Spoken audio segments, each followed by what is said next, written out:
اللہ تعالیٰ کے پاک نام سے اپنے آج کے سبق کا آغاز کرتے ہیں۔ پارہ نمبر 2 ہے سورہ البقرہ، آیت نمبر 250 to 50۔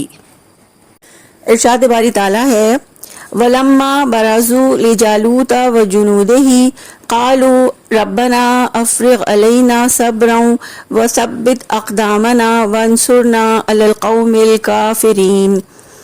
لفظی ترجمہ ہے ولما، اور جب، برزو وہ سب سامنے ہوئے، لجالوت جالوت کے، وجنودہی اور اس کے لشکروں کے، قالو وہ سب کہنے لگے ربنا اے ہمارے رب، افرغ انڈیل دے، علینا ہم پر، صبرن صبر، وثبت اور جما دے، اقدامنا ہمارے قدموں کو، وانصرنا اور ہماری مدد فرما، علی القوم الکافرین تمام کافر قوم پر۔ با محاورہ ترجمہ ہے اور جب وہ جالوت اور اس کی فوجوں کے سامنے ہوئے تو انہوں نے دعا کی کہ اے ہمارے رب، ہم پر صبر انڈیل دے اور ہمارے قدموں کو جما دے اور کافر لوگوں کے مقابلے میں ہماری مدد فرما۔ اس آیت مبارکہ میں اللہ رب العزت نے فرمایا وَلَمَّا بَرَزُوا لِجَالُوتَ وَجُنُودِهِ، اور جب وہ جالوت اور اس کی فوجوں کے سامنے ہوئے۔ برزا کے معنی ہے ظاہر ہونا، آمنے سامنے آ جانا، یعنی اب دونوں لشکر میدان جنگ میں آمنے سامنے ہوئے، ادھر طالوت کا لشکر ہے اور ادھر جالوت کا۔ تو انہوں نے دعا کی قالوا ربنا افرغ علینا صبرا، تو انہوں نے یہ دعا کی کہ اے ہمارے رب، ہم پر صبر انڈیل دے۔ افرغا کا مفہوم ہے کہ کسی برتن سے کسی کے اوپر پانی اس طرح گرا دینا کہ وہ برتن خالی ہو جائے۔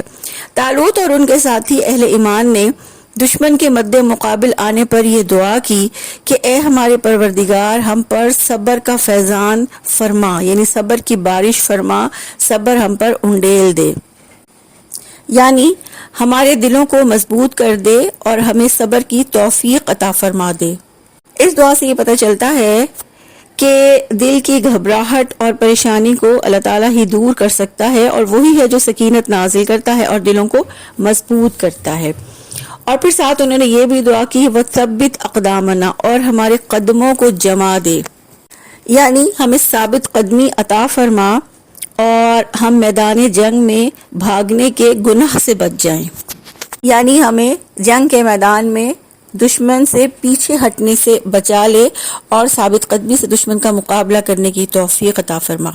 اور پھر یہ دعا فرمائی وانصرنا علی القوم الکافرین، اور کافر لوگوں کے مقابلے میں ہماری مدد فرما۔ اس دعا سے یہ ظاہر ہوتا ہے کہ جالوت اور اس کی قوم کافر تھے۔ اللہ تعالیٰ نے مسلمانوں کی دعا قبول فرمائی اور وہ مقابلہ کرنے کے لیے میدان میں اترے اور انہوں نے قبولیت کے اسباب پیدا کر دیے، تو اللہ تعالیٰ نے بھی ان کی مدد فرمائی۔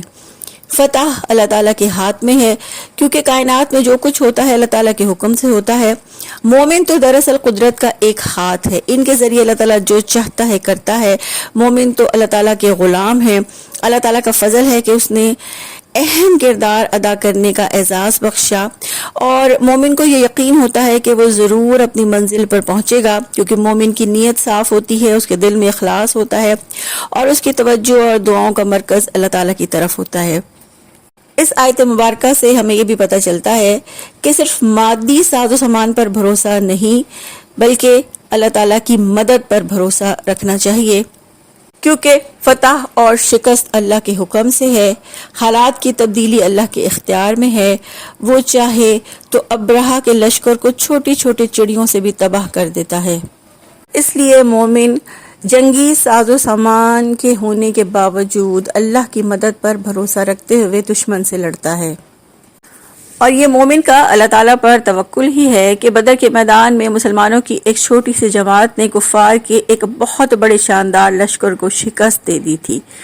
اللہ کے رسول صلی اللہ علیہ وآلہ وسلم نے فرمایا دشمن سے مقابلے کی تمنا نہ کرو، لیکن جب دشمن سے مٹ بھیڑ ہو تو ثابت قدمی کے ساتھ لڑو اور یہ جان لو کہ جنت تلواروں کے سائے تلے ہے۔ اللہ سبحانہ وتعالیٰ سے یہ دعا ہے اللہ تعالیٰ ہمیں ہر مشکل، پریشانی اور تکلیف میں صرف اللہ تعالیٰ پر بھروسہ کرنے، اللہ سے مدد مانگنے اور اللہ ہی سے رجوع کرنے کی توفیق عطا فرما دیں، آمین۔ سبحانک اللہم و بحمدک، نشہد ان لا الہ الا انت، نستغفرک و نتوب الیک۔ السلام علیکم ورحمۃ اللہ وبرکاتہ۔